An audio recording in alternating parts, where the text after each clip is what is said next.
مولاي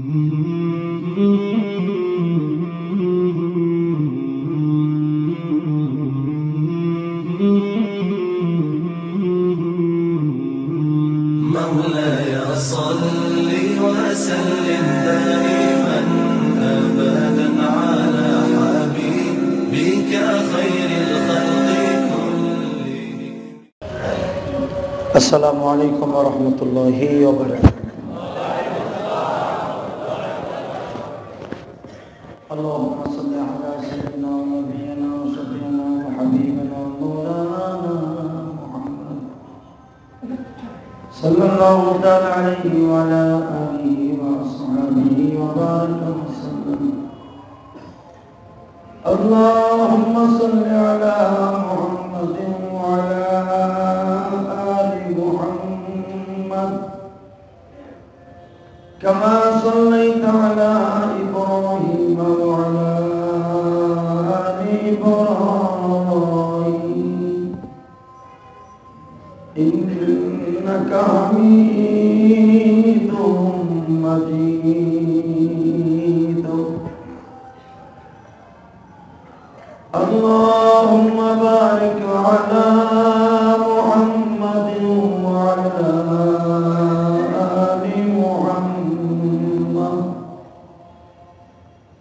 كما باركت على إبراهيم وعلى آل إبراهيم إنك حميد مجيد. نحمده ونستعينه ونستغفره ونؤمن به ونتوكل عليه ونعوذ بالله من شرور أنفسنا ومن سيئات أعمالنا. من يهده الله فلا مضل له ومن يضلله فلا هادي له. الذي أرسل رسوله بالهدى ودين الحق ليظهره على الدين كله وكفى بالله شهيدا.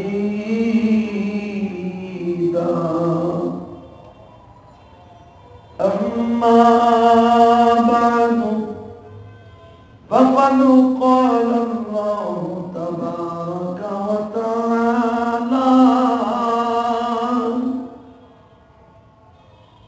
فأعوذ بالله من الشيطان الرجيم. بسم الله الرحمن الرحيم. وما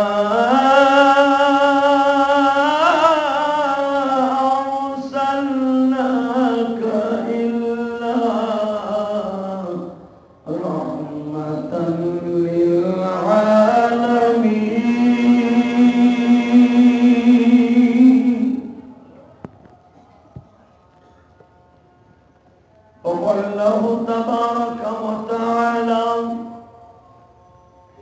إن الله وملائكته يصلون على النبي يا أيها الذين آمنوا صلوا عليه وسلموا تسليما.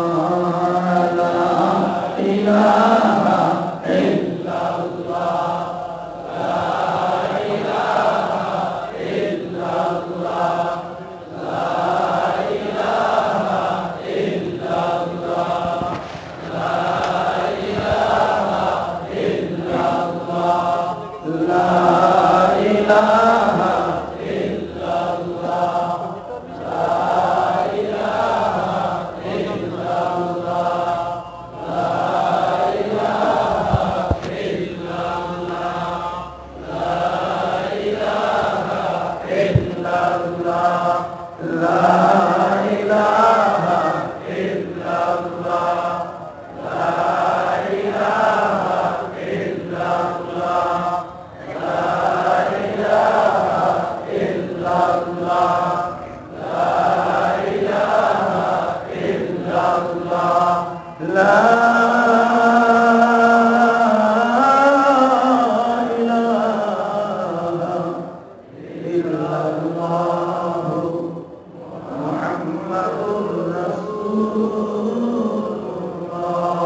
সাল্লাল্লাহু আলাইহি ওয়াসাল্লাম। সকলে একবার বলি আলহামদুলিল্লাহ।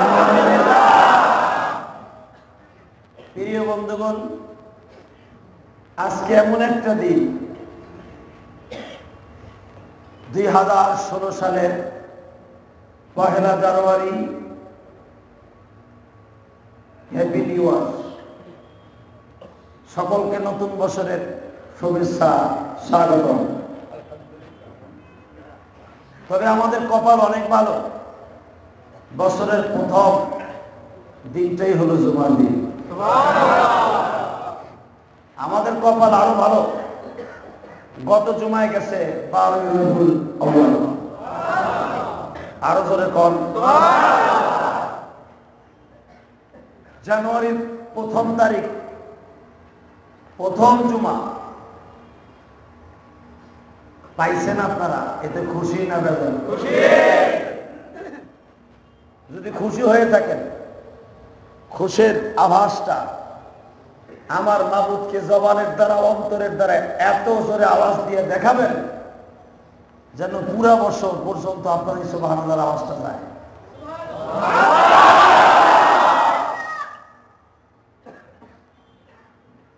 আপনার এই শুকরটা যেন একবারে আগামী এই বছরের ডিসেম্বরের 31 তারিখ পর্যন্ত রাত 12টা 1 মিনিট পর্যন্ত থাকে। বলেন তো দেখি আলহামদুলিল্লাহ।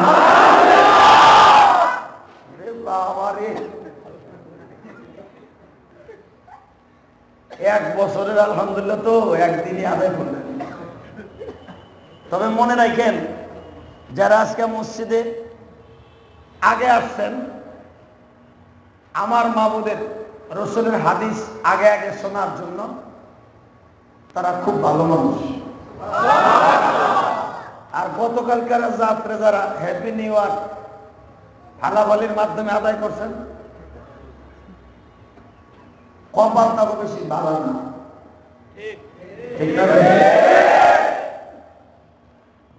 বাংলাদেশটা এখন আমেরিকান কালচারে চলে আসছে। আমেরিকা যখন 12টা 1 মিনিট 30 সেকেন্ড হয়, অর্থাৎ 11টা 59 মিনিট 30 সেকেন্ড যখন হয়, শোনা কথা দেখি নাই, দেখবো নিয়ত করছি আলহামদুলিল্লাহ। আল্লাহর এক বান্দা আমেরিকায় ভিসা দিতেছে, হয়তো আল্লাহ নিলে খুব দ্রুতই যাব। ইন্টারনেটে ওয়াজ দেখে এতই পাগল হয়েছে সে আমার আমেরিকা নিয়ে এই ছাড়ব। আমারও বড় শখ যাব, যায় দেখি নাই, শুনছি আর কি। 11টা 59 মিনিট 11টা 59 মিনিট 59 সেকেন্ড এবং সাথে 30 সেকেন্ড যখন হয়, তখন পুরো আমেরিকার একটা আওয়াজ হয়, সে আওয়াজটা খুব ভয়ঙ্কর হয়। আমি শুনলাম কালকেও বলে ঢাকা এরকম একটা আওয়াজ হচ্ছে, আপনারা শুনছেন? বাজান রে, ভালো করে বুঝেন, আমার রাসূল বলেছেন, এ দুনিয়ার মানুষ, আমার আল্লাহ কোরআনে বলেন, ইয়া আইয়ুহাল্লাযীনা আমানু লা তাত্তাখিযু আদুব্বি ওয়া আদুওয়াকুম। আল্লাহু আকবার বলেন। ও আমার উম্মতেরা, আমি নবী তোমাদেরকে আল্লাহর বাণী শোনায়া বলছি, ইহুদি নাসারাদের কালচার তোমরা গ্রহণ করো না। লা তাত্তাখিযু আদুব্বি আদুওয়াকুম। হে মুসলমান, লা তাত্তাখিযু, তোমরা কখনো এটাকে লাইক করো না, গ্রহণ করো না, যেটা আমি আল্লাহ পছন্দ করি না। যে খ্রিস্টানেরা আমারও দুশমন, তোমাদেরও দুশমন, ঠিক না? গতকালকে রাত্রে যারা ভালাভালি করছেন, কাজটা ভালো হয়েছে? সুন্নাত হয়েছে?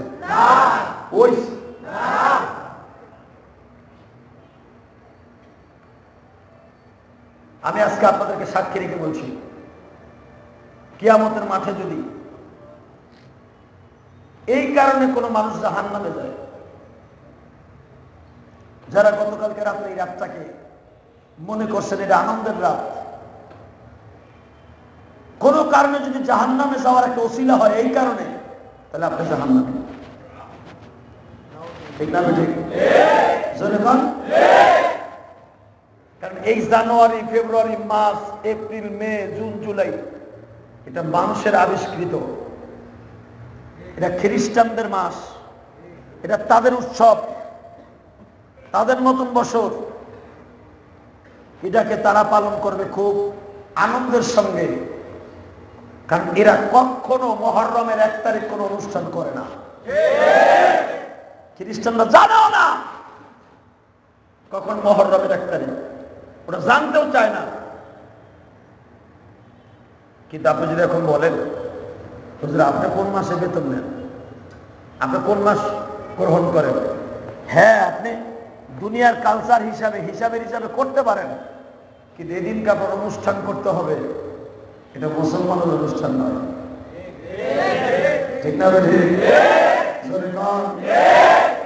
ভাই ভালো করে বোঝার চেষ্টা করো। তুমি মাস গণনা করতে পারো সরকারি হিসাবে, এটার বিরোধিতা আমি করি না। তবে যেটা খ্রিস্টানরা গতকালকে রাত্রে 59 মিনিটে করেছে, 11:59 মিনিটে 30 সেকেন্ড, সে কাজটা তোমার জন্য শোভনীয় নয়। আমি তোমার 2টা পাও হাত ধরে বলছি, জীবনে আর তুমি কয়দিন বেঁচে থাকবে আমি জানি না।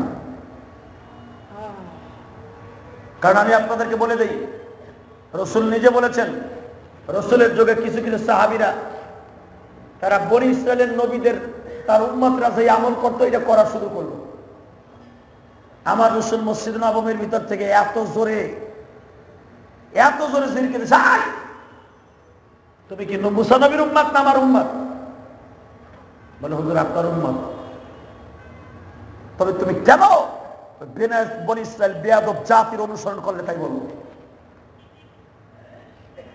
সাহাবী বলে, হুজুর আমার মা বাবা কোরবান হোক, জীবনে আর করবো না। নবী বললেন, এজন্য তোমার নামাজ আমি 100 রাকাত নামাজ বরাদ্দ করলাম, তোমার তওবা। সুবহানাল্লাহ। তোমার সাজা হলো তুমি কেন বনি ইসরায়েলের পদাঙ্কর করলে, কেন বনি ইসরায়েলের অনুসরণ করলে, তোমার সাজা 100 রাকাত নফল নামাজ পড়বা। তোমার নফসরে 100 রাকাত নামাজ দিয়া সোজা করবা, পিড়াইয়া। মানে 100 রাকাত নামাজ পড়তে কিন্তু সময় কম লাগে না। আর নবী কয়ে দিছে নামাজটাও তো সেরকম হতে হবে, ঠিক না? চিন্তা করছেন আপনি, যার অপরাধ কি ছিল? সে বনি ইসরায়েলের নবীরা যে তাওরাত কিতাব তাদের কাছে ছিল, ওই তাওরাত কিতাব সে পড়তেছিল, তাওরাত পড়তেছিল, এবং তারা যে রোজাগুলো রাখতো, এই রোজাগুলো রাখতে ছিল, হুজুর একে শুই না এত জোরে ঝিরকি মারছে, তুমি কি আমার উম্মত না তার উম্মত? কি মনে করলেন আপনি? এখন যদি আপনি মনে করেন কি হুজুর তাহলে কি ক্রেডিট দেখাইছে, না, হুজুর এখানে গৌরব দেখাইছে না, এই কথা বলার সাথে সাথে আপনার ঈমান চলে যাবে। আমার নবী আল্লাহর ইশারা ছাড়া কোনো কথা বলতেন না।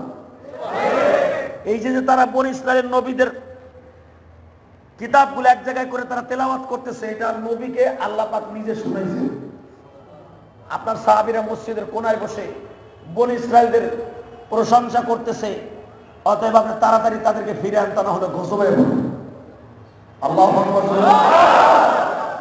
এই হাদিসের দ্বারা বোঝা যায় এই যে খ্রিস্টানরা এরা ঈসা নবীর ধর্মের লোক, ইহুদিরা এরা হলো মুসা নবীর ধর্মের লোক।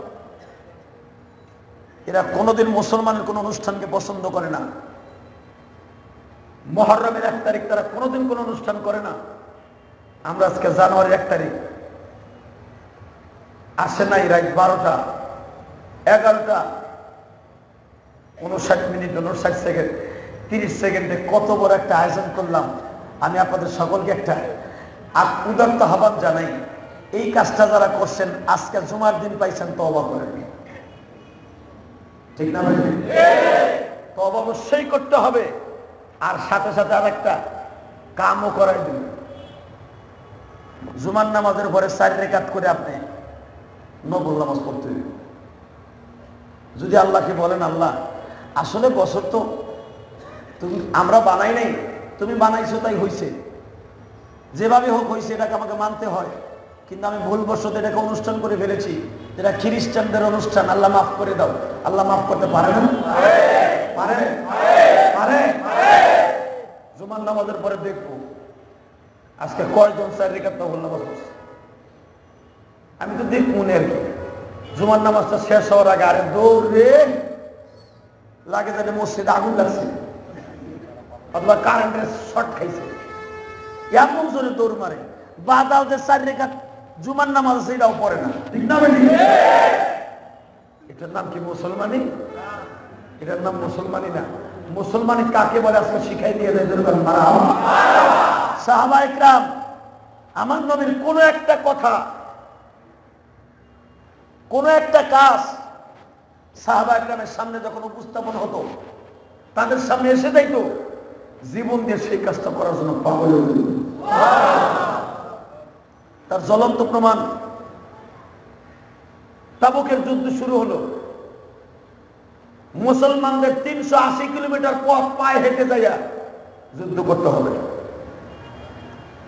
এমন একটা টাইমে তাবুকের যুদ্ধ সংগঠিত হলো যে সময় মুসলমানদের কারো ঘরে কোনো খাবার নাই, কোন বিবির পরনে কাপড় নাই, কোন বিবির পরনে কাপড় নেই। হুজুরের ঘরে 2.5 মাস আগের থেকে হাড়ি জ্বলে না। এইটাই ছিল আমার নবীর জীবনের শেষ যুদ্ধ। সুবহানাল্লাহ। এরপর আমার নবী আর যুদ্ধে যাইতে পারে নাই, অসুস্থ হয়ে গেছে। এই যুদ্ধের থেকে এসেই আমার নবী আর কোন যুদ্ধে যায় নাই। এটাই সর্বশেষ বড় যুদ্ধ, যেই যুদ্ধের মুসলমানদের সৈন্য সংখ্যা ছিল 12,000 মিলিয়ন। আরো দূরে কম। এত সৈন্য লই আমার নবীর জিন্দেগিতে কোনদিন যায় নাই। আমি শুধু আপনাদের একটা এক্সাম্পল দিয়া আমার এতিম নবীর দরদটা বুঝাই দিব। নবী আমার খুব টেনশনে ছিলেন, এমন একটা সময় যুদ্ধ লাগলো। আর এত দূরে আমি আজও পর্যন্ত কোনো যুদ্ধ করতে যাই নাই। 380 কিলোমিটার পথ, প্রায় 400 কিলোমিটার, 400 কিলোমিটার পথ হাইটে যাইয়া সেই রোমান সৈন্যদের বিরুদ্ধে যুদ্ধ করে, এটাকে আপনি কি মনে করলেন? আমাদের যদি বলা হয় আরে মিয়া এই যে টুঙ্গি ইজতেমা আইতাছে, অনেক লোক আছে টুঙ্গি ইজতেমায় 4 ঘন্টা বয়ে থাকবো, তারপরে গাড়ি ছাড়া এক পাও হবে না। ঠিক না? মাঠের মধ্যে বেটা হুইয়াই খায়, কয় রাত্রে যাবো, আগে যাবো না। কি বড় লোকের বড় লোক, গ্যাসে টুঙ্গি ইজতেমায় যাওয়ার সময় ঢ্যান ঢ্যান করতে করতে গেছে বাসে, আহার সময় হে আই মোরা আইতে। কাজটা বালা, কিন্তু হ্যাঁ নিয়তটা বেশি ভালো না, ঠিক না বেশি? হ্যাঁ নিয়ত হলো মানুষের চাপ কিনা এখন হারতে যায়, নিরিবিলি রিল্যাক্সে যাবো। হ্যাঁ নিয়ত না যে হেনে বয়ে থাকে সোয়া বইবে, এই নিয়তে বয় না। হে কয় মানুষের ভিড়ে কেটে যাবে, আস্তে আস্তে যাবো, গাড়ি যখন চলাচল শুরু হয়ে তখন। কিন্তু ওই সময় যদি হে নিয়ত করে যে দুরুমে তাড়াহুড়া করে লাভ কি, এখানে যত থাকবো ততই লাভ, এই নিয়ত করে যদি বসো তাহলে সব হইব। আর যদি কত দূরে মানুষের ভিড়ে যায় লাভ কি, পরে গাড়িগুলি চললে পরে যাও না, তাহলে কিছু ঠিক না বেশি? নিয়তের ভিতরে সব ইন্নামাল আমাল বিনিয়াত। তো সাহাবা একরাম এই পাও দিয়া হাইটা 400 কিলোমিটার পর্যায়ে যুদ্ধ করার কি মনে করবে? যুবক ভাইরা, এর মধ্যে এমন এমন জয়ীফ সাহাবী ছিলেন যাদের কোমরে ব্যথা, হাঁটুতে ব্যথা। নবী আমার বললেন আপনাদের যেতে হবে না। ওই বৃদ্ধ সাহাবী বললেন নবীজি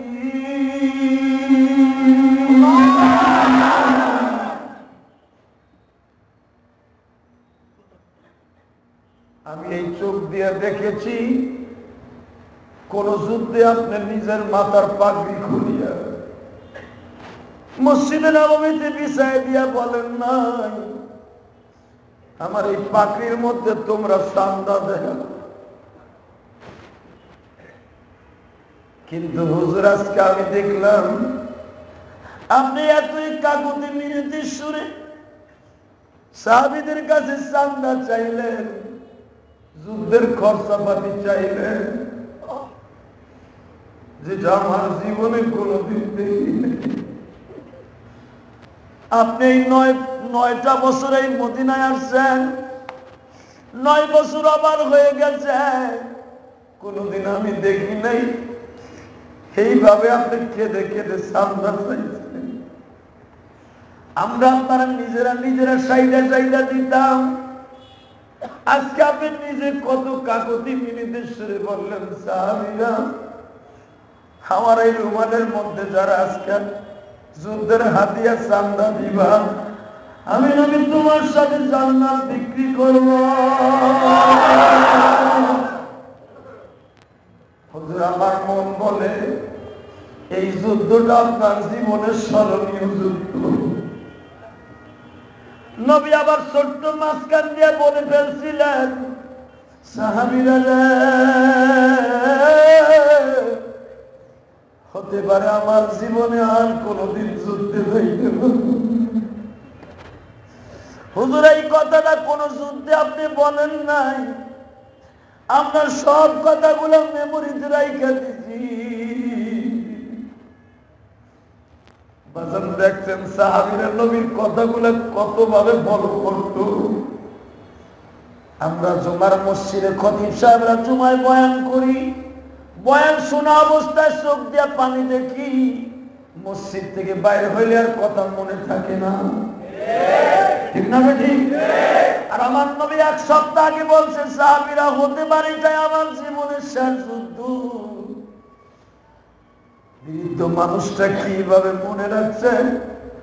নবী আমার বললেন আপনার কোমরে ব্যথা, আপনি হাঁটুতে ভর দিয়ে হাঁটেন। ওই বৃদ্ধ লোকটা বলে নবীজি আমি আপনার সাথে ওয়াদা করলাম এই যুদ্ধে যাইতে যাই যদি আমি মারা যাই আমি আল্লাহকে বলতে পারবো আমার নবীর সাথে জীবনের শেষ যুদ্ধে আমি ছিলাম।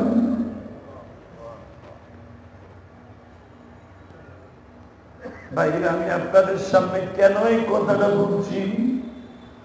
সাহাবায়ে আমার নবী কয়টা কদম লাগাইয়া কার বাড়িতে যাইতেন, সাহাবীরা কদমটাকে গুনতেন। নবী কেমনে ওযু করতেন, কেমনে খানার লোকমা দিতেন, কেমনে আমার নবী মেসাকের স্টাইলে মেসাক করতেন, সব কথাগুলো ফলো করতেন। আজকে বাংলার জমিনে আমার নবীর সুন্নাত ভুলে যাইয়া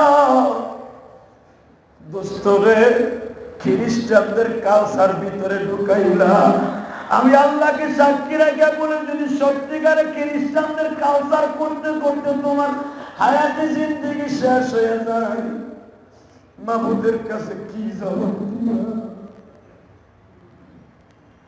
আমি তোমাদের কাছে আজকে বছরের প্রথম দিন আমি তোমাদের সাথে ওয়াদা করলাম, আজ থেকে তুমি নিয়াত করো পুরাটা বছর রসুলের জিন্দেগীর মধ্যে থেকে একটা সুন্নাতকে আমি বাইসা দিব। রাজি আছো না নাই? হ্যাঁ, রসুলের জীবনী থেকে একটা সুন্নাতকে তুমি বাইসা নাও, একটা সুন্নাতকে তোমার জিন্দেগীতে বাইসা নাও। আজকে ওয়াদা দাও, নবীর সবচাইতে বড় সুন্নাত হলো, সবচাইতে বড় সুন্নাত, সবচাইতে বড় সুন্নাত মুখের মধ্যে দাঁড়িয়ে রাখা। এরপরের সুন্নাত 5 ওয়াক্ত নামাজ মসজিদে দিয়ে পড়া। এরপরের সুন্নাত রসুলের এই পাঞ্জাবিটা আঁঠুর নিচ পর্যন্ত ইউজ করা। এরপরের সুন্নাত নবীর এই টুপিটাকে 24 ঘন্টার মধ্যে ঘুমানো ছাড়া মাথায় রাখা। তোমার যেই সুন্নাতটা মনে চায় আজকে অন্তত বছরের প্রথম দিন ওয়াদা যদি করে যেতে পারো। খ্রিস্টানরা যদি তাদের জীবনে কোনো অনুষ্ঠান তারা বলে না, বড়দিন তারা বলে না, জানুয়ারির 1 তারিখ 31শে ডিসেম্বর রাত 11:59 30 সেকেন্ড পর্যন্ত তাদের অনুষ্ঠান আজও পর্যন্ত চলে আসছে। তারা যদি এত তাদের ধর্মকে প্রাধান্য দিতে পারে, তোমার নবী আমার নবী যার সম্পর্কে আল্লাহ কোরআনে কি বলেছে, লাকাদ কানা লাকুম ফি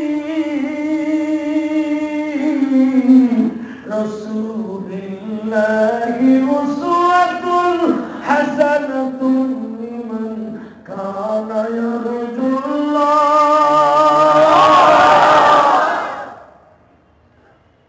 তোমার রসুলের গোটা জিন্দেগিটা তোমাদের জন্য আমি মাবুদ মডেল বানিয়ে দিলাম। কে বলেছে কথাটা? দুহাত জানিয়ে বলেন কে বলেছে? আরো জোরে বলেন কে বলেছে? এটা কি কোনো মানুষে বলছে? এই আয়াতটা নাযিল হওয়ার সাথে সাথে নবী বললেন, লা ইউমিনু আহাদুকুম হাত্তা আকুনা হাত্তা ইলাইহি মিন ওয়ালিদিহি ওয়া ওয়ালাদিহি ওয়ান নাসি আজমাইন। রাওয়াহুল বুখারী ও মুসলিম। যখন আল্লাহ বলেন তোমাদের গোটা জিন্দেগিটা, তোমার গোটা জিন্দেগিটা চলবে রসুলের তরিকায়, রসুল যা করেছে তাই তোমরা করবা, এটা আমি তোমাদের জন্য আমি আল্লাহ ফরজ করে দিলাম। নবী সঙ্গে সঙ্গে বললেন, লা ইউমিনু আহাদুকুম হাত্তা আকুনা হাব্বা ইলাইহি মিন ওয়ালিদিহি ওয়া ওয়ালাদিহি ওয়ান নাসি আজমাইন। তুমি মুমিন না, তুমি মুসলমান না যতদিন পর্যন্ত তোমার গোটা জিন্দেগিটা আমার তরিকায় না হবে, মিন ওয়ালিদিহি ওয়া ওয়ালাদিহি ওয়ান নাসি আজমাইন, এবং যত সময় পর্যন্ত আমি নবীকে ভালোবাসবে না তোমার মা, তোমার বাবা, তোমার সন্তান এবং সারা পৃথিবীর মানুষের ঠিকানা। চিন্তা করছেন আপনি? এখন আপনি হিসাব করে দেখেন, আপনি ভালোবাসতেছেন খ্রিস্টানদের কালচারগুলি, আপনি ভালোবাসতেছেন বৈশাখের 1 তারিখ, বৈশাখের 1 তারিখ ঠেলার চড়ে মেলার দুটায় যুবক পোলাপান পাগল হয়ে যায়, ঠিক না বেশি? 2 সপ্তাহ আগের থেকে বৈশাখের রঙে রঙিন হয়। মুসলমানের পোলা, মুসলমানের পোলা। তোমার মুহররমের 10 তারিখ যেটা তোমার জন্য নবী অনুষ্ঠান হিসাবে ঘোষণা করে দিয়ে গেছে, মুহররমের 1 তারিখ তোমার নবী তোমাকে ঘোষণা করে দিয়ে গেছে যে মুহররমের 1 তারিখ তোমাদের অনুষ্ঠান করতে হবে, মুহররমের 10 তারিখ তোমাদের ভালো ভালো খাইতে হবে, পুরো বছর আল্লাহ ভালো খাওয়াবে। স্পষ্ট হাদিসের কথা, বুখারীর হাদিস। তুমি দেখো তো মুহররমের 10 তারিখ কোন হিন্দু সে ভালো ভালো খায়? বৈশাখের তুমি দেখো তো মুহররমের 1 তারিখ কোন হিন্দু, কোন খ্রিস্টানের বাচ্চা তোমার এই দিনটাকে পালন করে? এগুলো বললেই হুজুরা খারাপ হয়ে যায়, কেন? এগুলো বললেই হুজুরা দেশদ্রোহী হয়ে যায়। তোমাদের কাছে দেশদ্রোহী হইলে কিছু আসে যায় না, কিন্তু এই জবান দিয়েছে আমার আল্লাহ, বুঝাই যাবো আল্লাহর পক্ষে। একদিন বুঝে নিবা আলেম ওলামা সঠিক বলেছিল, তোমরা একটু বলেছি। একদিন আমাদের কথা যেরকম ভাবে কলা গাছ যত কাটবা মুখ জ্বালাবে, ঠিক আলেমুল আমার কথা একটা কথা যদি শিকল লাগেই যায়, মুখ দিয়ে বের হয়ে যায়, খোদার কসম করে বলছি কলা গাছ যেরকম কাইটা মারা যায় না, তার শিকড় পর্যন্ত না উঠাইয়া, ঠিক আলেমুল আমার কথাগুলো এরকম শিকড় যেখানে গেড়ে গেছে কেমন পর্যন্ত এটা শিকড় চলতেই থাকবে। এমন একদিন আসবে আমাদের কথা সেদিন কাজে লাগবে যেদিন তুমি আর আমি দুনিয়ায় থাকবো না, তোমার এই 2 টাকার নেতা নেতা থাকবো না, ঠিক না? সেদিন আলেমুল আমার কথাগুলো লাইক হবে। ভাইরা ভালো করে বোঝার চেষ্টা করেন, আলেমুল আমার কোনোদিন চায় না যে আপনি খারাপ রাস্তায় যান, ঠিক না? আমার নবী এমন একজন মানুষ ছিলেন যার বাবা মা ছিল পৃথিবীর শ্রেষ্ঠ মানুষ, যার বাবা মার মতো তদরির দিনকালে এত সুন্দর মানুষ আর কেউ ছিল না। আল্লাহু আকবার। আপনারা জানেন আমার নবী এমন একটা ফ্যামিলিতে আসছে, আমি মোল্লার চরিত্রের ভিতরে কলঙ্ক থাকতে পারে, আমি সাধারণ মানুষ, আপনার চরিত্রের ভিতরে খারাপই থাকতে পারে, আপনি একটা সাধারণ মানুষ। আমার নবী এমন একজন মহামানব। মহামানব কাকে বলা হয়? মহামানব পৃথিবীতে একজন সম্পর্কে আল্লাহ ইউজ করতে বলেছে, সে হলো আমার নবী মুহাম্মদ রাসূলুল্লাহ। দিনটা এখন নরম করে দিবেন। কেন বলছি? গত জুমায় রবিউল আউয়ালের মা মেরার ইতিহাসটা বলেছিলাম। 12 রবিউল আউয়াল আমি গত জুমায় বলছিলাম হুজুরের মৃত্যু তারিখ, আর ওয়াদা দিয়েছিলাম এই জুমায় বলবো হুজুরের জন্ম তারিখ। বলছিলাম না? জোরে বলেন, জোরে কান। শুধু আমি আপনাকে বুঝাইতে চাই আমার নবী কেমন ফ্যামিলির ছেলে, যার কথার ওয়েট কত, ওজন কত, এটা এখন দিনের কানে শুনবেন, চোখ দিয়ে পানি ফেলবেন, আপনার জন্য জান্নাত ওয়াজিব হয়েছে। আমার নবীর জিন্দেগির এমন কোন একটা জিনিস নাই যেটা গ্রহণ করার মতো নয়। যার ফ্যামিলি হযরতে ইব্রাহিম নবীর থেকে নিয়ে নবীর ফ্যামিলি পর্যন্ত, নবীর বাবার পর্যন্ত কোনো কলঙ্ক ছিল না। যেরকম ভাবে আমি আপনাদেরকে হুজুরের বংশের তালিকাগুলো বলে দিচ্ছি। মুহাম্মদ ইবনে আব্দুল্লাহ বিন আব্দুল মুত্তালিব, আব্দে মানাফ বিন কুসাইয়া বিন কিলাব বিন মাররা বিন কাআব বিন কুলাইব বিন ফার বিন মাদার বিন নাজার বিন খাদরা বিন ইলিয়াস বিন মাদার বিন কেনা বিন উলিয়াস বিন মুদরিকা বিন কেনানা বিন খুজাইয়া বিন মাওদ বিন আদনান। এই আদনান হলো ইসমাইল আলাইহিস সালামের বড় সন্তান। এই আদনান থেকে আমার নবীর বংশ শুরু হয়েছে। হুজুর হলেন আব্দে মানাফের সন্তান। হুজুরের বংশের 5টা সিঁড়ি, কুরাইশ বংশের 5টা সিঁড়ি। কোসাইয়ার থেকে চলে গেছে হুজুরের মায়ের সিঁড়ি, আর আব্দে মানাফের থেকে চলে আসছে হুজুরের বাবার সিঁড়ি। আরো জোরে কর, আরো জোরে কর। কোসাইয়ের 4টা ছেলে ছিল। কোসাইয়ের 4টা ছেলে ছিল। কোসাইয়ের 4টা ছেলে 4 জায়গায় চলে যায়। মারহাবা কর। 2টা ছেলে থেকে যায় মক্কায়, 2টা চলে যায়, একজন যায় মদিনায়, আর একজন চলে যায় রুমান। এই মুসলমানের পোলা, আমার নবীর বংশের চরিত্রটা দেখো, যেই মানুষটার কথার ওয়েট কত। আজকে আমি মোল্লার চরিত্র কলঙ্ক থাকতে পারে, আমার নবীর কথা লাইক করবে না এমন কোন শয়তান নেই। ঠিক না? নবীর বংশ নিষ্কলঙ্ক, দুধের চাইতে সাদা।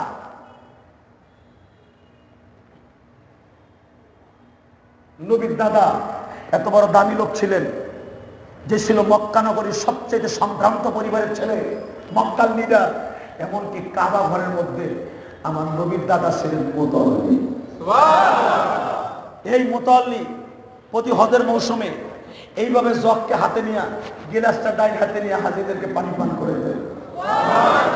মানুষের দাঁড়ে দাঁড়ে ঘুরে ঘুরে বলতেন, নেন 1 গ্লাস পানি খান, তপ করতে যে কষ্ট হয়েছে। তখন জানেন আমার নবীর প্রেম, আমার নবীর নূর তখন আব্দুল মুত্তালিবের চেহারার মধ্যে বিরাজ করতেছিল।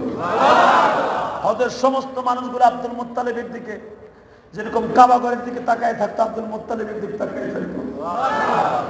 এই আব্দুল মুত্তালিবের ভিতর থেকে যখন আমার নবীর নূর আব্দুল্লাহর ভিতরে চলে আসলেন, আব্দুল্লাহ দুনিয়া আসলেন। আব্দুল মুত্তালিবের সবচেয়ে কনিষ্ঠ সন্তান নাম আব্দুল্লাহ, ছোট্ট ছেলে। এই আব্দুল্লাহ এত বড় একজন দামি মানুষ ছিলেন। আব্দুল্লাহর জীবনে যে একবার দেখতো সেই পাগল হয়ে গেল। আব্দুল্লাহ যখন যৌবন আসলো, নবীর পুরা চেহারাটা তার মধ্যে বিরাজ করতেছিল। তখন মক্কার ভূখণ্ডে এমন কোন মেয়ে ছিল না যে আব্দুল্লাহকে বিবাহের প্রস্তাব দেয় নাই। 200-500 মহিলা আব্দুল মুত্তালিবের বাড়ির কাছে ভিড় জমায় থাকতো। কখন আব্দুল্লাহ একটু জানালা দিয়ে ফুঁচি মারে, কখন আব্দুল্লাহ একটু জানালা দিয়ে মুখটা বের করে, খালি আব্দুল্লাহকে এক নজর দেখার জন্য। যখন আব্দুল্লাহর ভিতর যৌবন আসলো, পুরা মক্কা, পুরা ইয়ামানের মহিলারা লাইন দিল। যেমন একটা ছেলে আব্দুল্লাহ, যারে দেখলে পেটের ভিতর ক্ষুধাই লাগে, যারে দেখলে মন চায় খালি দেখতেই। যে ইউসুফ নবীকে দেখা মিশরের মহিলারা বলছো ইন হাদা মালাকুন কারীম, এটা মানুষ না, এটা ফেরেশতা। স্পষ্ট কোরআনের আয়াত, ইন হাদা ইল্লা মালাকুন কারীম, এটা মানুষ না, এটা অবশ্যই ফেরেশতা। তদ্রূপ মুসা ইউসুফ নবীর দেখে যেরকম তারা ফেরেশতা বলতো, আব্দুল্লাহকে দেখেও মানুষ তাকে ফেরেশতা বলতো। আরো জোরে বলো, আব্দুল্লাহর কোনো ক্রেডিট না, এটা হলো আমার নবীর বরকত। কারণ আমার আল্লাহ যে বলছে ওয়া মা আরসালনাকা ইল্লা রাহমাতাল লিল আলামিন।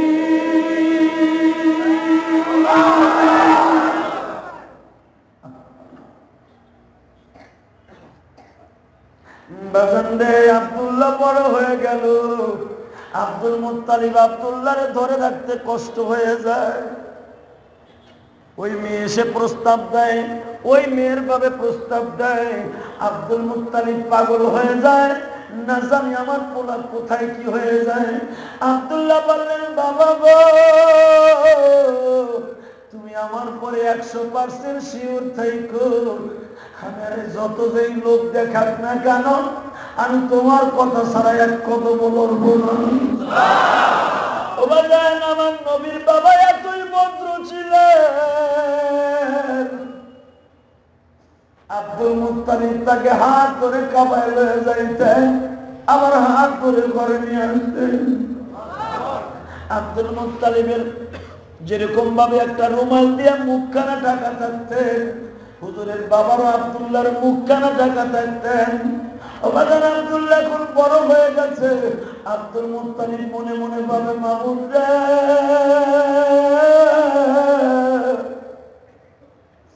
আমি জানি আমার পুরা আব্দুল্লাহর মধ্যে এমন একটা সূরত আছে, যেই সূরতটা আমার বিবাহের আগে ছিল। আমি বুঝতে পারছি যেই চেহারার জন্য আমার বংশের এত দাম। আমি এখন আমার ছেলেকে বেশি দিন লাস্টিং করাবো না, আমি আব্দুল্লাহকে 22 বছর বয়সে বিয়ে দিয়ে দিব। আরো জোরে কোন। আর এক রায়াত আসছে, তখন আব্দুল্লাহর বয়স 25 বছর কিছু নিচে। আর এক রায়াত আসছে, তখন আব্দুল্লাহর বয়স মাত্র 20 বছর। যুবক ভাইরা, নবীর বাবার চরিত্র এত ভালো ছিল, জীবনে কোন মহিলার দিকে একবার কোন দিকে তাকায় নাই। বনি নাফিলের মেয়ে মক্কার ভূখণ্ডে তুই চেহারা বানছিল। হাজার হাজার পুরুষ তার জন্য পাগল ছিল, এই জামিলার জন্য। বনি নাফিল ছিল বাজার মক্কার ভিতরে সম্ভ্রান্ত ফ্যামিলি। এরা এতই বড়লোক ছিল, টাকা পয়সার দিক দিয়ে সবচেয়ে বড়লোক ছিল মক্কার। এই বনি নাফিলের একমাত্র মেয়ের নাম ছিল জামিলা। আব্দুল্লাহর সামনে এসে বলতো, আব্দুল্লাহ রে, এই যৌবন তোর জন্য ধরে রেখে দিয়েছি, তোর কপালে যেটা দেখা যায় রে আব্দুল্লাহ, আমরা জানি গো আব্দুল্লাহ, তোর চেহারার মধ্যে এমন একটা বরকত আছে, ওই বরকতটা একদিন তার মা রেখে চলে যাবে। আব্দুল্লাহ, ওই বরকতের মা আমার হইতে দিবি। আব্দুল্লাহ, আমি এক বাপের এক মেয়ে, আমার সব সম্পদ তোর নামে লিখে দিব। আব্দুল্লাহ বলতেন, দেখ রে জামিলা, তুই আমার ডিস্টার্ব করিস না। আমার বংশের ভিতরে কার চরিত্র কার কেমন আছিল আমি জানি না, তবে আমি আব্দুল্লাহ আমার বাবার কথা ছাড়া এক কদম লই না। আরো আব্দুল্লাহ বাধ্য হয়ে তার ছোট্ট ভাবিকে বললেন, অর্থাৎ হামজার বিবিকে বললেন, ভাবি আব্বাকে বলো মক্কার মহিলারা আমারে ঠিক থাকতে দেয় না, আমি রাস্তায় বের হতে পারি না, সব মানুষগুলো আমাকে বিরক্ত করে খায়। সঙ্গে সঙ্গে আব্দুল মুত্তালিবের কানে যখন চলিয়া যায়, আব্দুল মুত্তালিব মনে মনে ভাবলেন কি করা যায়, আমার আব্দুল্লাহকে যদি সহি ভালো রাখতে হয় তাড়াতাড়ি বিবাহ দিতে হইব। যার ওসিলায় তামাম জাহান আল্লাহ বানাইছে, যার নয়নে নয়ন দিলে গুনাহ যায় ধরে, যার ওসিলায় তামাম জাহান আল্লাহ বানাইছে, যার নয়নে নয়ন দিলে গুনাহ যায় ধরে। নবী আমার জান, নবী আমার প্রাণ, নবী আমার নবীর জন্য দিতে পারি সাদের জীবন, নবীর জন্য দিতে পারি আমার জীবন, নবীর জন্য দিতে পারি আমার জীবন। পারেন না? পারেন না? পারেন? যুবকদের তোমার জীবন দিতে হবে না, শুধু নবীর জিন্দেগিতে একটা সুন্নাত তুমি গ্রহণ করো। রাজি আছো না নাই? আমার নবী জীবনে কোনোদিন পাঞ্জাবি ছাড়া শার্ট গায়ে দেয় নাই। তুমি আজ থেকে নিয়ত করো, অফিস আদালতে গেলে তো তোমার পড়তে হবে জামা পায়জামা, শার্ট পড়তে হবে, কিন্তু সেই অফিসের নিয়ম ছাড়া তুমি আজ থেকে ওয়াদা দাও, বাসায় যতটুকু সময় থাকবা পাঞ্জাবি পরে থাকবা। ইনশাআল্লাহ, ইনশাআল্লাহ। কারণ আমি এমন কঠিন ওয়াজ করি না যেটা তোমার জন্য কষ্ট হয়ে যাবে।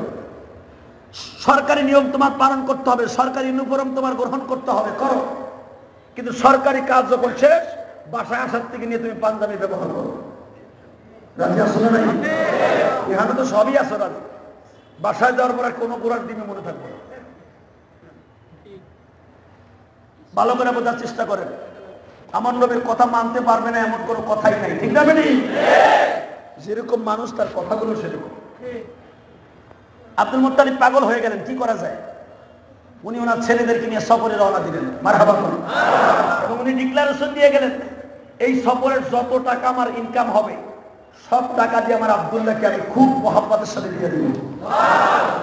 বিয়ার অনুষ্ঠানের জন্য রওনা দিলেন আব্দুল্লাহ। নিয়ত কি দেখেন, আব্দুল মুত্তালিবের নিয়ত হলো এই চালানে যত টাকা লাভ হবে, যত হাজার টাকা লাভ হবে, এই টাকা দিয়া আমি আমার আব্দুল্লাহকে পৃথিবীর শ্রেষ্ঠ অনুষ্ঠান করে বিয়ে দেব। কারণ পোলা যেরকম অনুষ্ঠান হবে সেরকম, ঠিক না? জোরে কন, আরো জোরে। কিন্তু এমন অনুষ্ঠান করেন না বিয়ের এক সপ্তাহ আগের থেকে গেট সাজাইয়া ডেক সেট লাগাইয়া ঝাঁকা নাকা শুরু করছে এলাকার মানুষের পাগল বানায়, ঠিক না? ঠিক। এই অনুষ্ঠান আল্লাহ কোনোদিন গ্রহণ করতে দেয় নাই হুজুরের ফ্যামিলিতে। আব্দুল মুত্তালিব বললেন, আমি এমন ভাবে আব্দুল্লাহকে দিয়ে অনুষ্ঠান করাবো, মক্কার যত মানুষ আছে সবাইকে আমি বিনে পয়সায় খাওয়াবো। এই যে নিসারের প্রথা, এটা পৃথিবীতে প্রথম আবিষ্কার করছে নমরুদ। খাওয়ানোর পরে প্লেট একখান দিয়া লিস্টে খাতারটা দিয়ে দেয়, কেটা কত দেয় লিখে রাখো। এটা কোনোদিন জায়েজ নেই, কোনোদিন জায়েজ নাই। নেশার উঠানো খাওয়াইয়া কোনো বিয়ার অনুষ্ঠানে কোনোদিন জায়েজ নাই। যদি খাওয়াও বিয়ের অনুষ্ঠানে অলিমা ফিরি, তুমি যত টাকা খরচ করে আল্লাহর বান্দাদেরকে সুন্নাত তরিকায় খাওয়াবা, এর 10 গুণ টাকা তোমার আল্লাহ দিয়ে দিবেন। এটা আল্লাহর ওয়াদা। নবী যেটা করছে, হুজুরের প্রত্যেকটা মেয়ের বিবাহে হুজুর অলিমা খাওয়াইছে। হুজুরের 11টা বিয়ে করছে, হুজুর প্রত্যেকটা বিবাহে অলিমা খাওয়াইছে। নবী যেটা করছে এটা করলে ভিতরে বরকত আছে না? আর আমাগো কি বরকত আগেই লইল, খাওয়াইছি, গলা চাপ দিয়ে টাকা লেগে দিল, ঠিক না? ঠিক। খাওয়াই এই খাতা নিয়ে বাইরানের আগে ক্যামেরাম্যান ক্যামেরা বন্দি দিয়ে যাবি না, খাওয়ানোর সময় তোর ক্যামেরা করে রেখে দিব, কেডা দিচ্ছে কেডা খাইছে। গলায় চাপ দিয়ে টাকাটা রেখে দাও। এই জন্য আমি কোনো বিবাহের অনুষ্ঠানে যেখানে টাকা চাই হয় আমি যাই না, আও খাওয়াইতে যাই। আলহামদুলিল্লাহ। আমার জিন্দিগিতে কোনো জায়গায় একটা হাত দিয়ে খাই নাই, ভাও খাওয়াব আমি আছি, ভাও না খাইলে আমি নাই। কথাটা খারাপ লাগলো? এইটাই দামি কথা। হে মুসলমান, হুজুরের দাদা নিশার দিব না, হুজুরের দাদা খাওয়াইবো সবাই সুন্নাত তরিকায়। মারহাবা বল। দেখো নবী কেমন একটা নবী, তার জিন্দিগিটা কেমন। বাজান রে আব্দুল মুত্তালিব রওনা দিলেন সিরিয়ায়, যাইতাছে মদিনার উপর দিয়া। তখন মদিনার নাম মদিনা না, মদিনার নাম ছিল ইয়াসরিব। কি নাম? ও দোস্ত, হুজুরের নানার বাড়ির সামনে দিয়ে যায়, জায়গাটার নাম হলো আবওয়া। কি নাম? সবাই কয় না? আরো জোরে কর না। জায়গাটার নাম হলো আবওয়া। যখন আল্লাহ যদি আপনারে কোনোদিন বদরে নেয়, আমি গুনাহগার এই আবওয়ার পার দিয়ে বাদাম বদরে যাইতে হয়। আমার নবী যখন বদরে যাইতেছিলেন, তখন আবওয়া নামক বস্তিতে আমার নবী 8 গাড়ি দিয়ে মায়ের কবরের কাছে দাঁড়িয়ে কাঁদছিলেন, মা গো, নানা বাড়ির কুয়াটা এখনো আছে, যেই কুয়ার ভিতরে তুমি আমার বুকের মধ্যে হাত দিয়ে সাঁতার শিখেছিল, সেই নানা বাড়ির গাছটা এখন আছে, যেই গাছের থেকে তুমি আমার নিষ্পত্তি বাইরে খাওয়াইতে, সেই নানা বাড়ির খেজুর গাছগুলো এখনো আছে মা, কিন্তু আজকে তুমি নাই গো। বদরে যদি আল্লাহ করে দেন আপনাদেরকে নেয়, আমি নিয়ত করছি এবারও হজে যাবো, এবারও বদরে যাবো। আলহামদুলিল্লাহ করো, আরো জোরে করো। বদরে যাইবার সময় বাগান ডাইন পাশে একটা গ্রাম বাজে, গ্রামটার নামই বদর। আবহাওয়া, এই আবহাওয়ার পাশ দিয়ে যখন আব্দুল মুত্তালিব যায়, হঠাৎ করে দেখে পাহাড়ের উপরে আগুন জ্বলতেছে।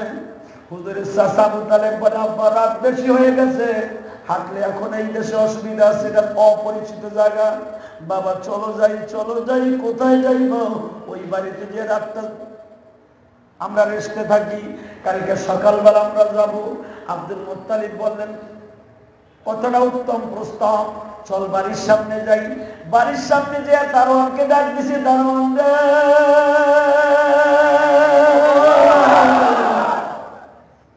তোমার বাড়ির মালিকের বৈঠকখানা আছে কিনা?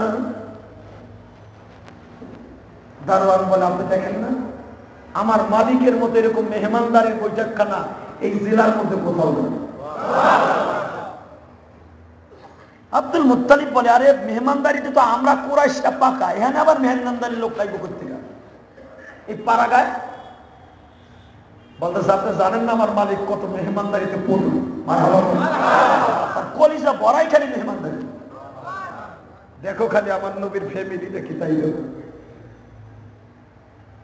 নবীর একটা কথাও এমন নাই যে অ্যাকসেপ্ট করা যাবে না। আল্লাহু আকবার। যখন জিজ্ঞাসা করলো, মালিক রে ডাক দাও, আমার মালিক এখন তার ইবাদত নিয়ে ব্যস্ত। যদি এখন প্রশ্ন করেন সে কিসের ইবাদত করত, হুজুরের নানা আব্দুল ওহাব জহুরী জীবনে কোনোদিন বাবা পুতুলের সামনে মাথা নত করে নাই।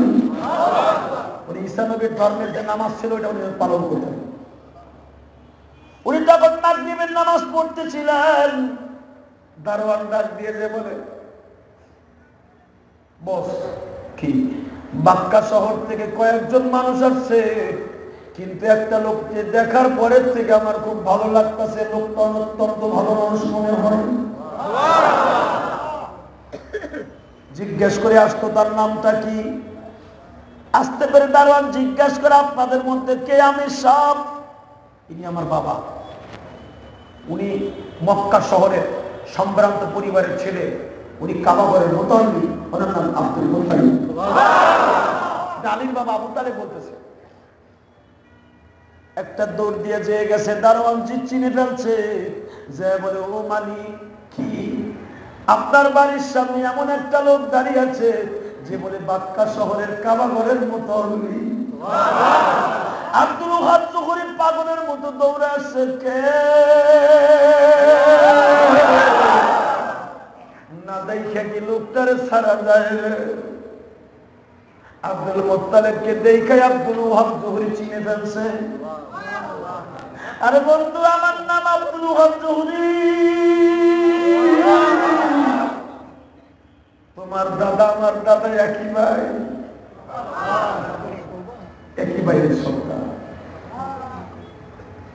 আমার নাম আব্দুল ওহাব, তোমার নাম আব্দুল মুত্তালিব।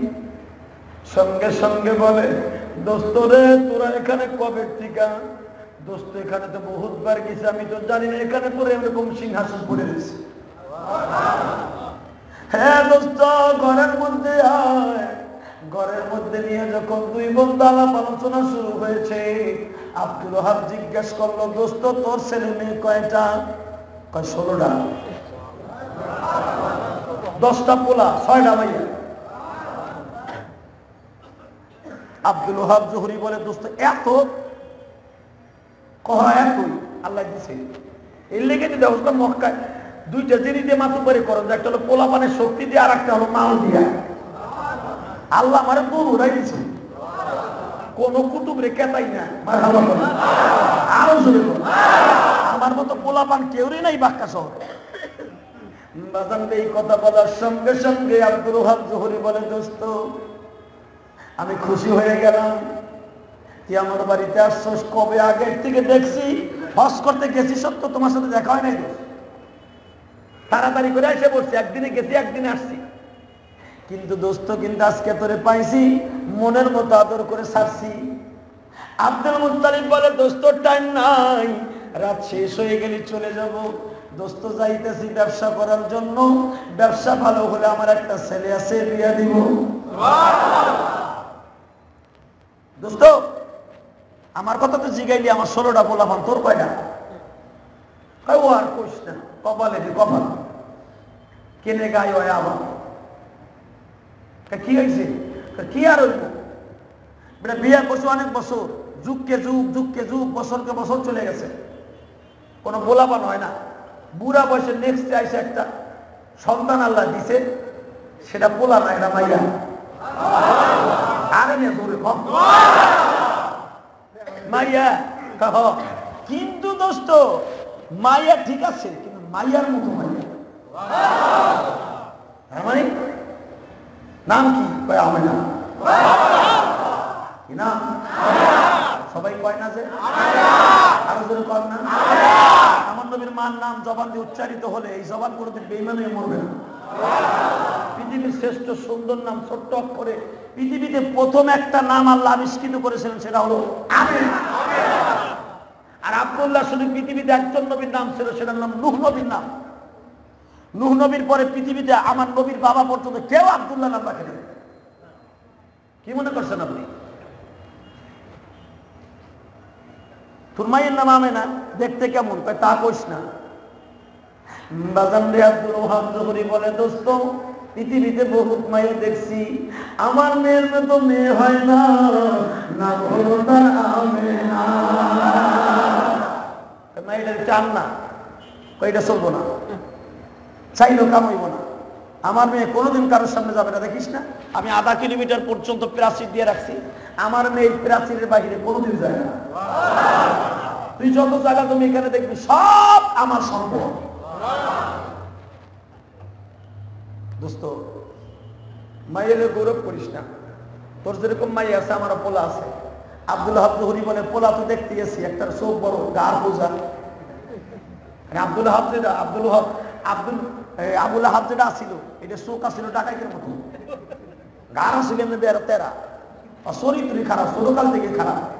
বোঝেন নাই? যেগুলো চোর হয় শুরুর থেকে চোর হয়, ঠিক না বেটি? এই মেয়া প্রথম মুরগি চুরি করে, এরপরে গরু চুরি করে, এলাকার মানুষের পিটাইয়ে ঠ্যাং ভাঙিয়ে দেয়। ঢাকা এসে নাম হয় খোরা বাবু,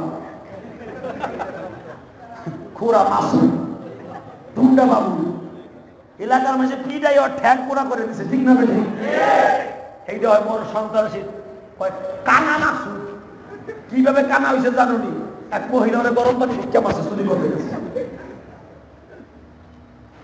দোস্ত এই আব্দুল মুত্তালিবের সবচেয়ে খারাপ চরিত্রের সন্তান হলো এইটা, এই আবুল আহাব, যার বিরুদ্ধে কোরআন শরীফের আয়াত নাযিল হয়েছে। আল্লাহু আকবার। দেখতেছি না না তোর পোলা স্যাম্পল কি ওই যে একটা কি না। আব্দুল মুত্তালিব বলে দোস্ত রে ভালো করে শোন, তুই চিন্তা করিস না, আমার একটা পোলা আছে যারে দেখলে তুই পাগল হয়ে যাবি। আব্দুল মুত্তালিব বলে দোস্ত একটু দেখা না। আব্দুল ওহাব বলে দোস্ত কোনো কাজ হইব না। সঙ্গে সঙ্গে আব্দুল মুত্তালিব কয় দোস্ত না দেখে বাড়ির দিকে যাবো না। কয়দিন খাওয়াইতে পারো খাওয়া, ওই বছর খানি খাওয়া আমার কমবো না, তবে মাইয়া খাওয়াবো না। দোস্ত আমি জীবনে কারো কাছে বেশি একটা অনুরোধ করি নাই, তোর কাছে করছি, মাইয়াটা একটু দেখা না। আমি নিয়াত করে বাড়ির থেকে বের হয়েছি যত টাকা ইনকাম করব আমার আব্দুল্লাহর জন্য ফুটফুটি পূর্ণিমার চাঁদের মতো একটা বউ আনবো, যারা আমি কোনোদিন বৌমা কয়ে ডাকবো না, আমি মা কয়ে ডাকবো। আব্দুল ওহাব কয় দোস্ত পাগলামি করে দেই, মায়ের কাছে জিগাই দেখি মা। জি আব্বা তুমি আমার মা? হ। তোমার নাম আমেনা? হ। মা তোমার মতো বিয়ে হয় না? হ। আর কি পাম দিবা? মা পাম না, সত্য কথা কইছি, আকাশের পূর্ণিমা চাঁদের থেকে তুমি সুন্দর মা। আমি না বুঝছি তোমার জানি কি মনে চাইছে তাই কর, জামাটা দিতেইব, টুপিটা দিতেইব না গো মা, জুতা জাকালি দিতেইব না গো মা, গরম পানি করে দিতেইব না মা, কি করতে হইব কোনা বাবা? মা আমি জীবনে তোর কিছু কই নাই, আজকে না কই পারছি না।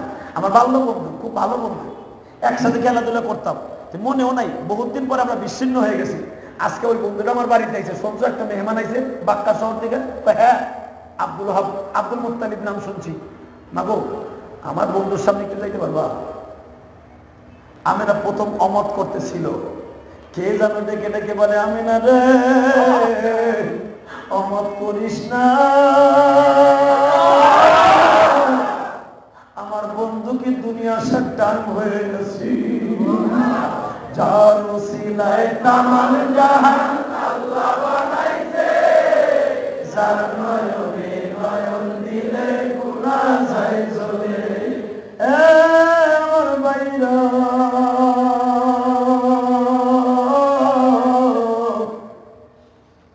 আমি আর কোনো কথা না বলে পানির গিলাস সাথে নিয়ে হাতের মধ্যে খাবারের প্লেট নিয়ে দরজার কাছে দাঁড়াইয়া শুধু শ্বশুর আব্বারে এক নজর দেখছে। শ্বশুর দেখে দরজার সামনে কোন মানুষটা মনে হচ্ছে একটা পূর্ণিমার চাঁদ। আব্দুল মুত্তালিব একটা চিৎকার দিয়ে বলে দোস্ত এই মেয়েটাকে, দোস্ত এটাই তো আমার। একটা দৌড় দিয়ে আব্দুল মুত্তালিব আব্দুল ওহাবের হাত দুটা জড়াই ধরে বলে দোস্ত আমি এমন একটা মায়েই আমার আব্দুল্লাহর বউ হবে স্বপ্নে দেখছি, তুই বিশ্বাস করবি কিনা জানি না। আব্দুল ওহাব জোহরি বলে দোস্ত বিশ্বাস কেমনে করব, আমি স্বপ্নে দেখছি আমার পোলার এমন একটা ছেলে বিবাহ করছে যেই পোলার মতো কোন পোলা দুনিয়ায় হয় না, কিন্তু তোর পোলাদের স্যাম্পলের মধ্যে একটাও আমার পড়ে না। না রে দোস্ত না, এই স্যাম্পল না, আর একটা আছে। আব্দুল ওহাব জোহরি বলে কেমন আছে তো দেখাই দিয়েছে, এই ছয়টারে দেখতেছি না, এর যেখানে একটু ভালো হইব না রে দোস্ত না, যারে দেখলে তুই পাগল হয়ে যাবি। আব্দুল ওহাব কয় দোস্ত পাগলামি করিস না তো, লিয়াকসার হুকমুল কুল, অধিকাংশের বারে ব্যাসেস করে ওই পরেরটাও তাই হল। আব্দুল মুত্তালিব কয় তুই আমার তাহলে রাখসাতায় দিলি?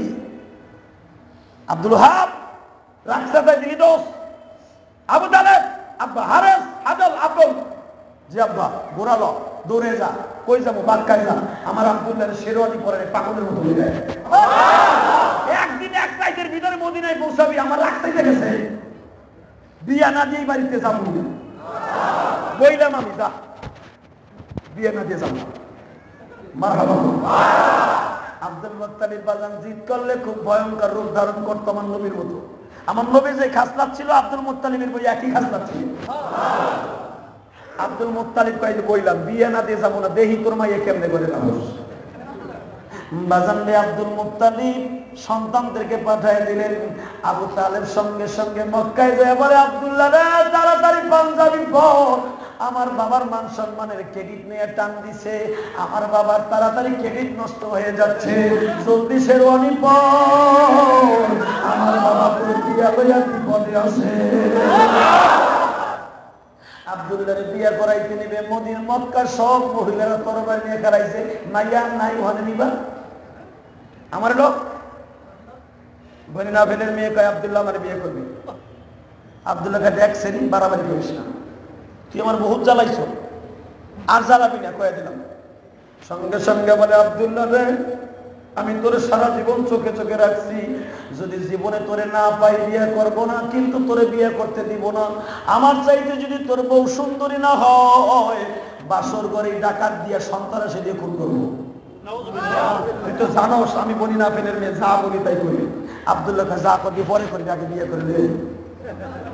মারহাবা বাজারে ঘোরার পরে সওয়ার হয়ে আব্দুল্লাহ চলছে ইয়াসরিবে যাইবার পরে আব্দুল মুত্তালিবের কানে খবর গেছে, আব্বা নিয়ে আসি। আব্দুল মুত্তালিব বলে আব্দুল ওহাব রে, একটু ঘরের বাহির হ। ঘরের বাহিরে একটু বের হয়েই দেখে বাবা পূর্ণিমার চাঁদের সাইডে একটা লোক ঘোড়ায় বসা। আব্দুল ওহাব আমার নবীর বাবাকে দেখা পাগল হয়ে যায়। কি দেখিলাম তুই নয়নে, কি দেখিলাম তুই নয়নে, পাগল হইয়া যাই, তোমার জন্য আমি বাবা পাগল হইয়া যাই। আব্দুল মুত্তালিব এই লোকটাকে দোস্তেই চাইতো আমার ঘোড়ার তুলল। একটা দৌড় দিয়ে দুটো হাত জড়াই ধরে মানে বন্ধু রে,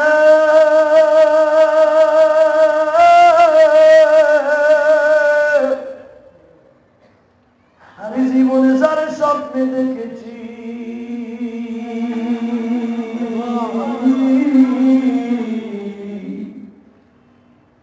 আমার মেয়ের জামাইকে গ্রহণ করেছি,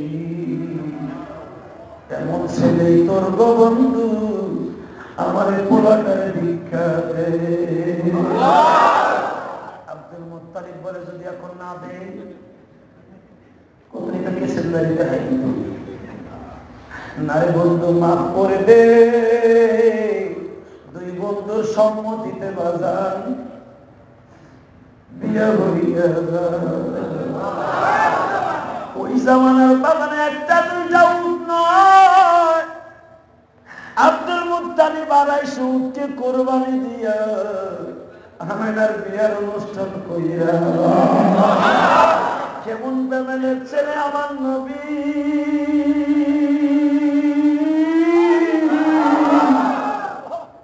জানো সিলাই তামাম জাহান আল্লাহ বানাইছে। আল্লাহু আকবার। আব্দুল্লাহ আমিনাকে নিয়ে বাবার বাড়িতে আসতেন, এক মাসের মধ্যে আমার নবী মায়ের পেটে চলে গেলেন। 7 মাসের মাথায় যখন আমার নবীর বয়স, মার গর্ভে বাজান 5 মাস। আব্দুল্লাহ ডেকে ডেকে বলে আমিনা বিদায় দিয়া দে,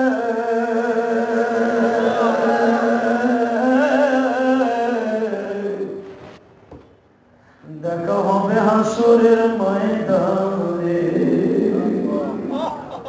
আমিনা বলে কি বলতে চাও? আমি কালকে সিরিয়ায় যাব ব্যবসা করার জন্য, আমি আর কোনদিন ফিরে আসবো।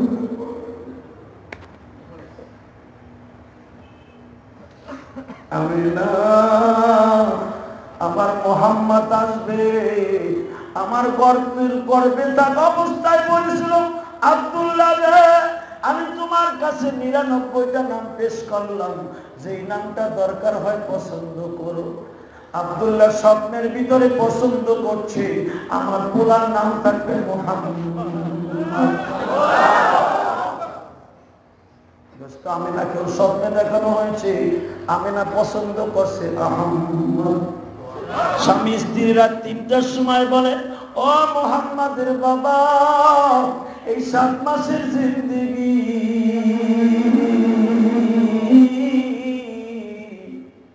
কেমনে বলে থাকো?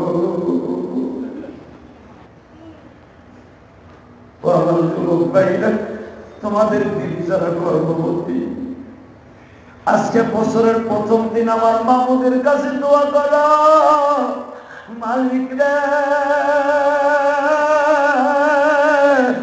আব্দুল্লাহ যেদিন আমেনার কাছ থেকে বিদায় নেয়, আমেনার এই কাবা বাচ্চার গলায় দিয়া বলে, আমি আমার মাহমুদের কাছে দোয়া করো, আমার মোহাম্মদ যেন সারা পৃথিবীর শ্রেষ্ঠ মানুষ হয়ে উঠবে। তোমাদের যাদের বিবি গর্ভবতী, আজকে বছরের প্রথম 2016 সাল, আমার মাবুদের কাছে দোয়া করো, আল্লাহ আমাদের সন্তানগুলো নেককার বানিয়ে দাও। রাজি আছেন না? রাজি আছেন না? আল্লাহ কবুল করুক। আমিন। দোস্ত, গত জুমায় টাকা দিছো, বলবেন ইনশাআল্লাহ, আমিন।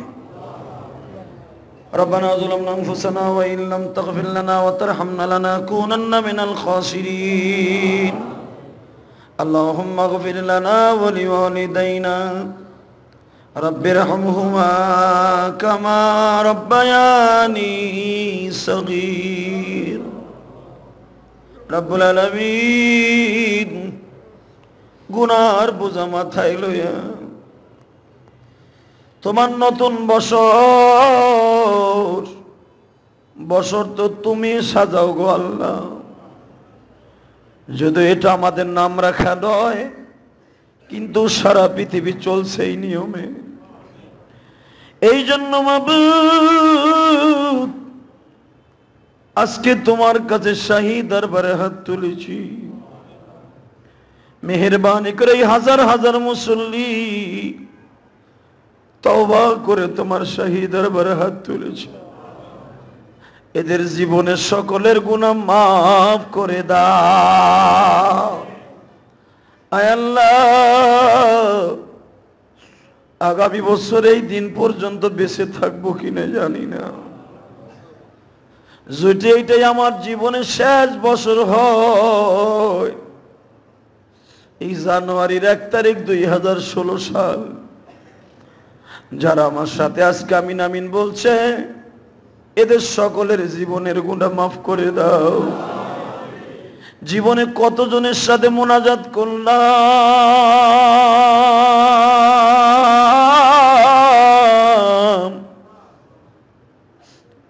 জীবনে কত ভাইয়ের সাথে নামাজ পড়লাম, আজকে অনেকেই কবরে চলে গেছে, আমরাও তো কবরে চলে যাব।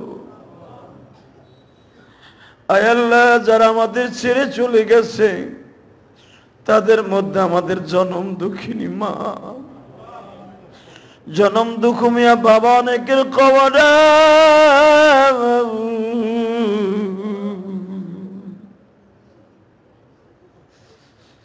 নতুন বছরে কতজন মা মা কইয়া ডাকে,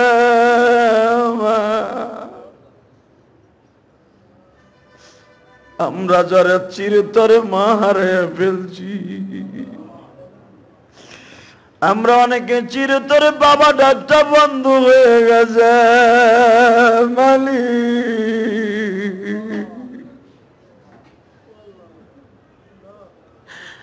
নতুন বছরে জুমার নামাজ পড়ে যায়, অনেকে মা কয়া ডাক দিবে, মা হ্যাপি নিউ ইয়ার মা। অনেকে বলবে, বাবা আজকে বছরের প্রথম দিন, তোমার কাছে কয়টা টাকা ভিক্ষা চাই, হাদিয়া চাই। আমরা যারা এই ডাকটা থেকে চিরবঞ্চিত হয়ে গেছি, মেহেরবানি করে আমাদের এই জনম দুঃখিনী মা বাবাকে মাফ করে দাও, কবরটাকে জান্নাতের বাগান বানিয়ে দাও,